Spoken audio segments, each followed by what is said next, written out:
Welcome to another episode of Twisted Tuesdays, y'all. I am your host, Arthur Nikki Nicole. Get ready to unwind, get real, and dig deep into this week's topic marriage. What are we even signing up for? So, today I'm joined by just two amazing people that's been in my life for quite some time. I love them to death. I ain't gonna lie. Y'all gonna see them on this platform over and over again. My siblings, as I say, from another mother and another mister. Langley Shazor, the host of the Casual Word, and Shera Renee, the host of the Blemished Beauty. I'm gonna keep saying it. She coming back, y'all, soon. She took a break, but she coming back. She coming back.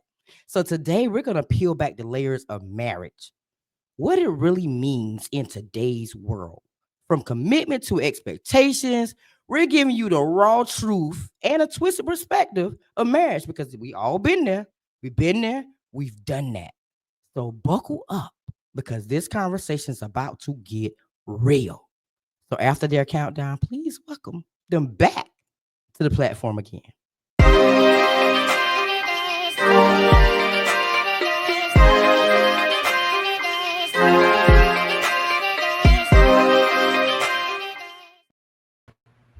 And sis said, hey, y'all. Hey, y'all. How y'all feeling today? I'm good. Y'all know how this goes. So I don't know who wants to start first. Who wants to talk about what marriage is really? I'm not going to overrun the conversation. However, I've been divorced, right? Me too. Right? Like, man. And I will say this before we get too far into the conversation is that the way the picture was painted was certainly not reality. And that's both from the church and from society, right? I want to put that out there because the greatest opposition to me getting out of a bad relationship was the church. So what everybody told me it was supposed to be did not match my experience. And I'm gonna pass it off. Well, I can definitely concur with that because the church paints this amazing picture, right? The church, Disney, Tyler Perry, all of them. They paint this amazing picture that, marriage is it and you're going to be so happy and all the good things. But the happiness begins with you. That's the thing nobody tells you about. It doesn't start when you say I do. And then we also have to be mindful of the fact that Disney only said, and then they lived happily ever after. They never showed us what happily ever after looked like. So we took that and we created our own version of what happily ever after looked like. And then when you get into it and life starts life and happily ever after in our minds do not equal out to be the same thing. That's true. Not at all. Not at all. It is certainly not. And it's okay that's not the reality, but I think the issue is that no one tells you that this is what it's actually about. That's where the problem lies, is that I'm okay with the fact that this is not what I expected, but someone could have warned me, right? Like someone could have given me some pointers. So and we've seen and we've talked about this before, Nikki, about what we saw growing up and the types of relationships that we were exposed to. But again, as a child, that's your only frame of reference. So you see some things that may not have been appropriate. You see some things that may not have been the most healthy of relationship types, but you think, okay, this must be what it's about because this is the only thing that I know. That's true. But you know what? People get married sometimes for the wrong reasons. Maybe because somebody has money, or maybe it's for stability. They get married for different reasons, or because somebody paid them to marry that person because now this person want to come into the country. So it's a lot of different reasons why people get married. But my perception, my mom has never been married. And I asked her the other day, I said, Mom, why do I feel so strongly about divorce? I don't believe in divorce. Y'all know I say this over and over again. Mm-hmm. I don't believe in divorce. Y'all both been divorced. I feel like, I have to hang in there till the wheels fall off and start rolling and still go get the wheels and bring them back. I said, so where do I get this from? She was like, I don't know. But I feel real strongly that I have to hang in there through it all because I feel like once you get married, You thought that person was your person, but then you go through things. Marriage is different. Y'all both know that when you first get married, everything be good. You in that honeymoon stage, and then boom, somebody lose a job, somebody gets sick, something happens to shift the perspective of how y'all felt in the beginning of that. So now this leads to the next question: is marriage a contract, a covenant, or something totally different? Oh, the institution, and I want to be very clear here, the institution of marriage is a beautiful thing. And it is a covenant between two people. It's not a contract, it's not transactional. It's an agreement that says we're going to stick it out. But to your point, one of the areas that we have lost our due diligence is making sure that it's the right person. Right. So when I got divorced, my father and I had a long conversation. And he was like, I would never get married again, X, Y, and Z. And I said, Dad, it's not the institution of marriage that's the problem. It was the person that I chose. And I didn't do my due diligence, right? To go through some things, to work through some things. I'm not saying that we've seen the statistics, right? You have people who get married after 6 weeks and they live happily ever after, right? Disney style. You have people who spend 4 or 5 or 6 years together, then get married and all of a sudden it falls apart. So it's very much something that you really have to understand yourself. I think to your point about about what are your motivations? Right? What are your motivations for getting married? Are you looking for something or someone to fill a void? Or are you being scriptural in terms of a person who finds the word says a man who finds a wife, right, finds a good thing. But that it means that that person was already complete to begin with. That's where we're missing the point. Shira, please jump in. Well, I was going to tie into what Nikki said previously about getting married for the wrong things because my first marriage, I got married because we were having a child. And, Mhm. with the church, as soon as they find out, someone's pregnant, hey, y'all got to get married. Why? We don't even know if we're suitable to be a mother or a father yet, let alone a wife or a husband, because those two entities are totally two different things. So now I have to prepare myself to bring this child up in the world as a mom. And then now I have to merge my life with this other individual.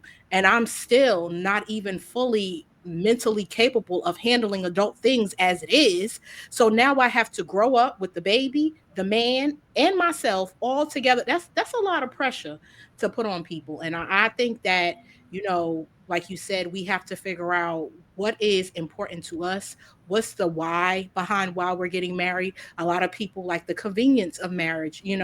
I just want this one person, and then I don't have to look. I don't have to be in here anymore. I can just do forever with my person. That's it. That's it. Some people, business arrangements. A lot of celebrities are married because of business arrangements. It looks good on paper. Some Mhm. people marry for security because they didn't grow up in households where they were financially taken care of. So this person has money and I never want to be broke ever again. So let me take on this person and then I'm good to go. And then some people get married for safety because they were either adopted or whatever, and this person provides me stability so I don't have to worry about. So it's so many different things. But Nikki, I love a good definition. So covenant is an agreement, right? And we think about like an agreement, like a lease or a deed. And I feel like when you sign on for an apartment, let's say, and you sign a lease, there's a lease a month to month, or there's a lease for a year, right? But if you're signing a lease covenant for a marriage, that is supposed to be a lifetime thing. And if people really understood the terminology and what they were signing up for, I think they would be a little better at choosing who they sign this lease with. I Yeah, agree. yeah, I think I agree as well. But I also want to come from the other side of the equation that there are people who have ulterior motives to marriage that are not good. And you don't see that until the mask comes off and you're already in. So, to your point, Nikki, about being against divorce, um, I have to say that I feel the same way, that you should stick it out. But I think also too, the word never says that we're supposed to be punching bags, doormats, or someone's uh, property, right? We're not subjugated. We're not servants, and so we have to make sure that if in fact you've gotten yourself into a situation that you realize, oh no, this was a bad choice, there's a mechanism to get out of it. But I think too that people use divorce like certain other things that they use to like get out of jail for free. You know what I mean? Like, oh, this isn't what I thought. Except that it could have been, but you're not doing the work. So some people get into the covenant and then jump out of it because they don't want to be held accountable, right? And then some people are getting in to get out to see what they can get out on the back end. To your point about an arrangement, Sheba. So Absolutely. there's a lot of things that go into that. To everybody's point here, and it's really, it behooves the individual who believes in marriage, who believes in that connection with someone, to do your best. And you're not always going to get it right, ladies and gentlemen, but to do your best to get to know the individual, and to go through some stressful times to see if this is really going to be worth the lifetime commitment that it is supposed to be. That's true. But you know what? The definition of marriage, I think, has changed over a time period. Because when my mom time, when they were coming up, they got married, like Shira said, for the children. Because they had children. You got pregnant, you had to go get married. Now they're in this marriage where they're unhappy because for the children. Now when the children are gone, they done been married about 30 years. Now they stuck with this person. Yeah, you Ain't might nobody as well want stay. them. Right. Yeah. Ain't nobody want them. Yeah, right. But now people are just getting married for a green card, or people getting married, for, like you said, for financial security, all different types of reasons why they're getting married. So do y'all think that the meaning of marriage has changed over time from our parents to where we are as the parents to now our generation of children coming up too? I don't think the definition has changed. I think the rationale has changed. Right? Marriage is always going to be exactly what marriage is, right? That legal agreement, covenant, arrangement, right, between two people. That's always going to be what marriage is. But I think the rationale has certainly shifted, right, as to why people think that that's a viable option. I definitely agree with that because marriage, like you said, it's that's the word, right? That's the definition of it. That will never change. But people's perceptions, just like Nikki and I was talking earlier, and we were talking about side pieces. You and I talked about this too, Langley. Back in the day, the side pieces would stay in their lane. They would stay, in their own little section of the city and the world or whatever. Now the side piece will DM you and tell you, let you know, I am number two, and then with the stuff that's on TV, I don't want to say we're watching. I'm watching because I like watching TV. But the stuff that you see on TV now, I mean, they're promoting that. They're promoting like, okay, well, I have a wife, but you know what it is. And they're like, yeah, that's fine with me as long as you pay my rent or you do this or do that. And it's like, we as individuals, where are the I always use her as an example. Where are the Claire Huxtables? Where are the women who you want to be treated as women and respected and want to be wives? And where are the women who respect the wives and say, "Oh, you married? I respect this covenant because marriage is sacred. I'm not going to do that," or whatever the case may be. We don't have that anymore. We don't have that. People just to me, I just feel like everybody gravitate to it now to try to break it apart, and it's bad, and we ourselves in the relationships don't even respect it. So the Okay. people outside of us, they're not going to respect it either if we don't. Oh, you're digging into a whole bag right now. Look. Oh my Langley gosh. trying to keep it under a certain Trying to time keep it frame. Look at this wheels is spinning. because you speak to such a fundamental issue that we all of us have talked about on multiple platforms and together, right? And that is, there has been this Me Too movement, and I'm just going to put this out there because you guys know I don't like to get into the gender conversation or the gender war that we're seeing, but there's something to be said about the fact that a lot of women don't know what being a wife is. A lot of women are signing up for something that they are ill prepared to participate in, we'll call it that. And then they become okay with the other thing because this is not what they wanted in the first place. So there's part of that. There's part of that conversation that has to be had about, if you're okay, what were you doing there in the first place? Why did you want this in the first place? Right. And then of course for the men, same thing. Like if you're not going to be committed to this woman, what was the point? To I think bringing our conversation full circle about your motivations, and it's being a business arrangement or something that looks good on paper, right? So everybody's kind of doing their own thing. But then you have this societal influence that says, oh, it's to your point. Let me pause. We talked about this, Shera. Like it was taboo. If you were the other person, you did not show up where you were. Right. You were not going to make your presence known. You were not, and that was understood. And I'm not condoning that behavior, but I'm saying that now it's celebrated. Now it's encouraged. Yeah. Now the way that the world looks at it is commonplace and acceptable to be moving outside of your marriage. And that's a society thing that has transitioned. Again, it wasn't okay then, but there was a bit more boundaries set in place. Right? And I don't want anybody to think that I'm condoning it. It's not okay. Infidelity is not okay. But there were parameters before that do not exist now. Mm-hmm. And not only do those parameters not exist, but it is encouraged. Like, no, it's totally cool. Go out here and get married and keep all your side pieces and do all this stuff. And woman, you can go out here and do whatever. And everybody's fine. We can be swingers and all this other nonsense. Like, what? What is the point then? What is the point? It's so bad now with the dating sites, and this blew my mind. And I have to say this because this blew my mind.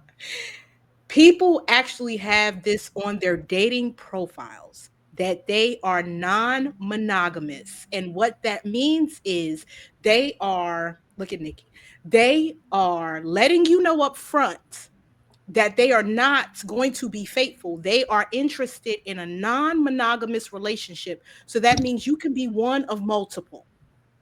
And if you swipe left or right, I don't know. If you accept the terms, then you're signing up to be with someone who doesn't really believe in monogamy. They believe in having relationships. Now, you're doing monogamous things, but they also doing those same monogamous things with other people. They're living life and catching a vibe and enjoying the experience of, going with the flow. People do not value marriage and the severity of it anymore. Like nowadays, it's so hard to find. It's like that, how we was talking about on the episode, Nikki, when you're looking for a car. Let's say you're looking for a car. If you don't put no specifications in, you'll get a million things to look at. But once you start putting makes and models and colors and specs and all that stuff, that million done trickled down to about 30. Mm-hmm. So once you start breaking everything down in this dating space now, the chances are slim to none. And if it's 50 people looking for monogamy and only 50 people are available, it's like it's hard. It's really hard. And that's just in your especially if you want it to be in your city. You got to go to a whole nother state, maybe another country or whatever the case may be, because it's crazy now. It's just crazy. Oh my God. You said that blew my mind. But you know what? At least they're upfront about what they want. So if you sign on for it, that's you. Look at Langley. Listen, I was going to say the same thing. I can respect someone who's going to say that. I don't have to agree, but I can respect the fact that, okay, this is who you are. Now, the problem is there are people who will say, yeah, that's cool, and then it's not cool. Right. So then that's a fundamental issue that they have to deal with. Like, if you say it's cool, then you need to realize that it has to be cool forever or the duration of your interactions. It can't be cool today and not cool tomorrow. Right. That's a big deal because we talk about expectations. You mentioned that. And I think that that's somewhere that we misplace them. Oh, maybe I'll be the person to change this guy or this woman. Yeah, that's where we get in trouble too, because We base stuff off the potential. We base stuff off expectation, and people are showing us who they are right now, or as Nikki would say, right now, right? They're showing us right now who they are. They're telling us, this is what I want. But Mhm. because we want something else, we think, okay, well, if I have a baby, he'll change, or if Mhm. we get married, he'll do right because now he's a husband. No. No, And we get baby. into these marriages thinking that this person is going to change, or this, because people have tried to turn garden tools into wives, right? But Okay. that ain't always the case either, because when you signed up in the beginning, you met her at Magic City, so you can't get mad that she still want to work at Magic City even after you done wifed her. That part. So we really have to meet people where they are and fall in love with who they are, where they are. And if you Mhm. can fall in love with that person and accept that person for where they are, then you can talk about marriage. But you Mhm. cannot think about marriage expecting that person is going to change, because they may change, but they're going to change for either the better or the worse. You don't know what this person is like once their parents die. You don't know what this person is like unemployed. You don't know what this person, because different experiences, life experiences will change a Yes. person. They will change a person. So you really have to like who you're with, because love, that's a whole nother topic. Love is not enough. You have to like an individual. And that's something that we didn't know. Oh, Like, you really gotta like this person, because there's a lot of people I love. That don't mean I like being around you. That don't mean I want to sit around in a car ride with you for 2 hours. You know what I'm saying? So it's like you really have to like who you're signing up, life with, because when they start changing, you're gonna be like, right now. mhm. So I want to And say something that you brought up that people don't want to hear, but I think it's important to understand that when you go into this thinking that you're going to change and adjust and create something other than what you see, you're being manipulative. No one wants to talk about that portion. Absolutely. You might have good intentions, but you're trying to manipulate the person into what you want. yes. That's your fundamental flaw, and the fundamental flaw in your logic. You're trying to manipulate the situation into what you would like it to be instead of understanding exactly what it is. That's true. We had a good conversation. I got one last question. And this is out of the box. If marriage is about unity, right? Why are so many people alone in it? Man, misplaced expectations. I think it boils down to everything we've already talked about, right? It's the manipulation, it's the silver lining hope that you can change this person, it's the motivations behind why you got married in the first place. And I think not enough people are honest about themselves. I think that's really what you're not honest with yourself about what it is and what your convictions are. And you find yourself with the wrong individual. Yeah, I completely agree with that, because a lot of us, especially the ones that's divorced, we saw the red flags. Absolutely. Saw the red flags. We just chose to ignore them because we love them, or they presented something. For those who do it in the false narrative, they presented something that we felt we needed. It could also be a trauma response, because if I met you in trauma and now later on I'm making a like a healing journey, I'm seeing you in different eyes. So now, I'm like, okay, this is not what I need at this particular space. So you either join me in this journey as I'm growing, or whatever I'm doing, or we have to separate.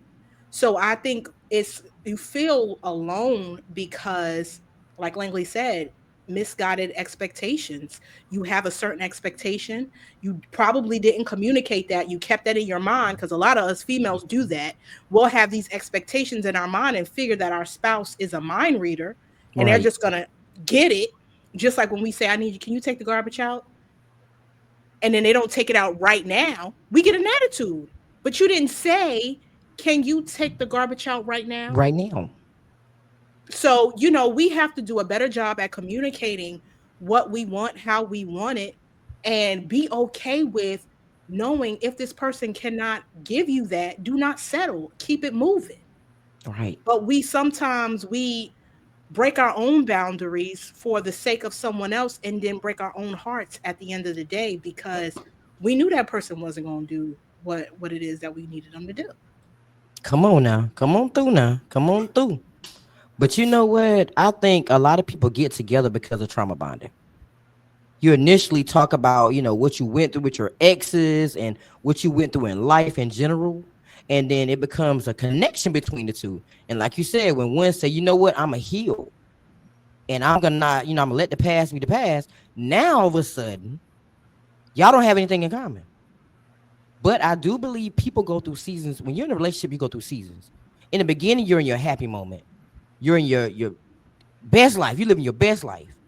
Then as you get to living together and you get to seeing what they're like, now they throwing their clothes on the floor. You don't like that. You got OCD and they don't know that about you. Like you start seeing different things about this person. You're like, I can't stand him right now. I can't stand her right now.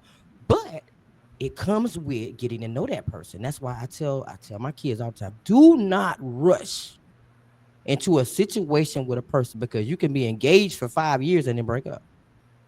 Yep. That wasn't your person. So you cannot get time back. Stop wasting your time. You bring up a great point because I think that we want to make sure that we let the audience know, like, there are some things that you too have to grow through, right? Yes. As a unit, right? If in your example you talk about they throw their clothes on the floor, okay.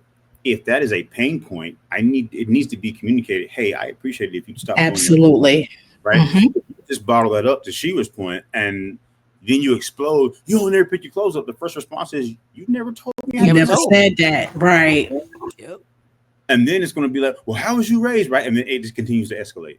Yes. When it could have been something that was communicated on the front end, because it is a learning experience. To your point, right? I mean, it's.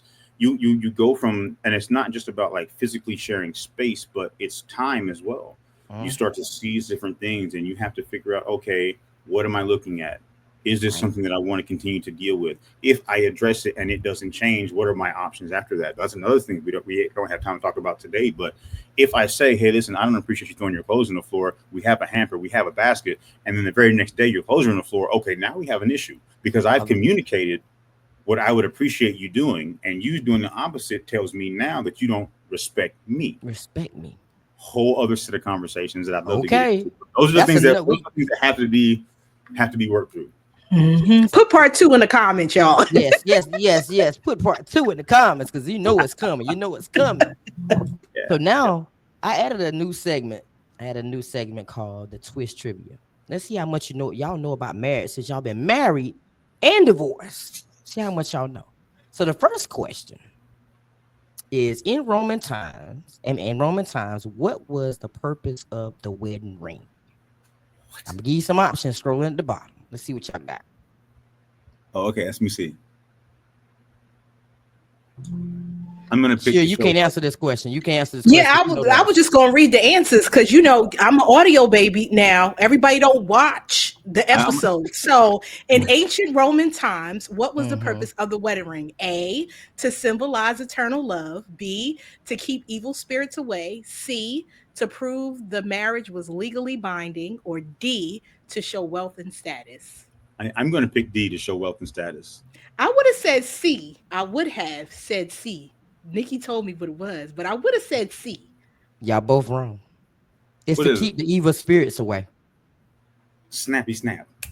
That was good, right? You know what? I told Nikki, I said, that is an amazing thing that we need to keep in the forefront of our minds because technically it is supposed to keep the evil spirits away. Anybody that's trying to break up the covenant and try to get in between what is going on is an evil spirit. People need to know that going into marriage, this is a covenant. So people are going to try you, try her, try him, try y'all. Okay. So you have to understand that y'all are the united front, not your mama, not the kids, not anybody else. It is y'all too. So if y'all not ready for it to be y'all against the world, don't do it. Don't do God, it. man, woman, God, children. yes. Nobody wants to Don't hear do it. No one wants to it. have that conversation. Ooh, That's they part ready. 3. All right. So the next question is, what's the popular wedding anniversary gift in the United States for the 25th year? Gold is A, B, silver, C, diamonds, and D, pearls. I'm gonna go with pearls. And I tap say in, Share. diamonds. Diamonds. Come on through, y'all now. Gold. I thought gold was 50th. Gold. Oh, Mm. okay. I ain't made it that far, so I wouldn't even know what the Child, expectation. me either. You could put both of mine together and it I'm still ain't almost there. 25. I'm almost there. I'm almost there. I ain't that close. I'm at 10. We'll get that soon. You All right. see So my next. shirt say I match energy, right? So then you There's, know I there's, ain't get there's, there. there's a difference between showing the mirror and being the mirror. Part 4, ladies and gentlemen. Okay. Part See four, how they part be four. they, Come they on here. We stepping got up, a whole y'all. we got a whole series here. We done started something. Oh my God. So next question. This is the final question. Which wedding tradition involves the groom carrying the bride across the threshold? Now, if y'all get this wrong, I know something. A, Oh, we the know this first one. dance. B, the wedding march. C, the catch. And D, the threshold tradition. It better be D, because that's It, what's it, in the it better question. be. It better It better be. be. I was gonna say, hold on now. Context clues. Right. Like, come on here. Y'all is a Oh, man. man. You gotta get your strength up though, because you listen. Oh, yeah, you know Don't what I be mean? like Norbit trying to carry Rasputin. Okay, okay. It's expectations. Y'all better. Y'all If that's what you want, ladies, you better make sure he can pick you up. Because if not, Ooh. you already going into your marriage lying to yourself, okay? I can't with y'all right now. Oh God. They see why I like to have them up, but they crazy. All right, so now y'all know what this is all about. It's time for y'all to put y'all in the spotlight. So I'm gonna run the countdown. Langley, I'm gonna put you up first. Give some y'all put a twist to it. Give the younger generation, because these younger generations just getting married for just getting married, and it's ending just like that. So to give them some advice on marriage too. So I'm gonna do the countdown. Langley, you up first. All right.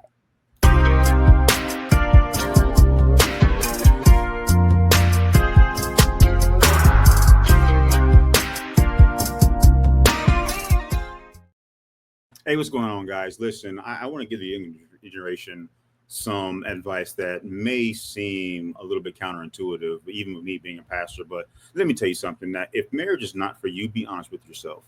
Be honest with yourself. It's okay if it's not for you. You know, it's okay if it's not anything that you're interested in. It's okay that you don't want to go through the procession and the legalized portion of it. And of course, it's expensive to get divorced. That's a whole other conversation. But I just want to let you guys know that it's a beautiful thing. It's a wonderful institution. If you find that right person, it is certainly a great journey. But if it's not for you, it's okay. And all I ask you to do is be honest with yourself and be honest with the other person. If it's not something you're interested in, let them know that's not what you're not there for that. And you guys can still have a great relationship. You can still have a great partnership. You can still have a great future as long as you are both on the same page. So if it's not for you, that's okay. Make sure you're honest with yourself and with the other person.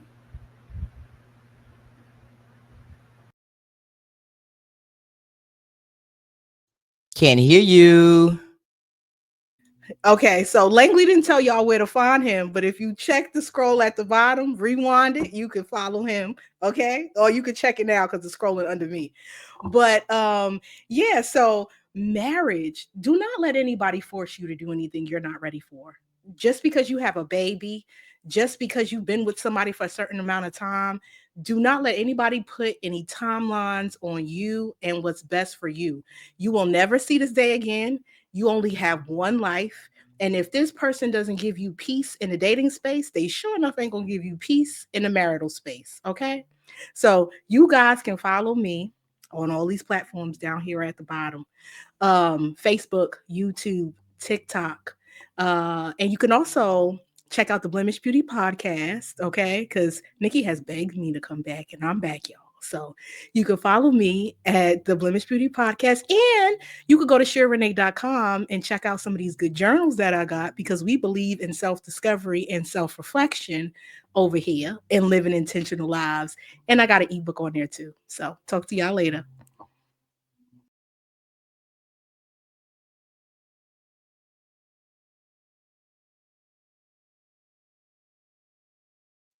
Look at me. Langley is an author. Langley is a podcaster.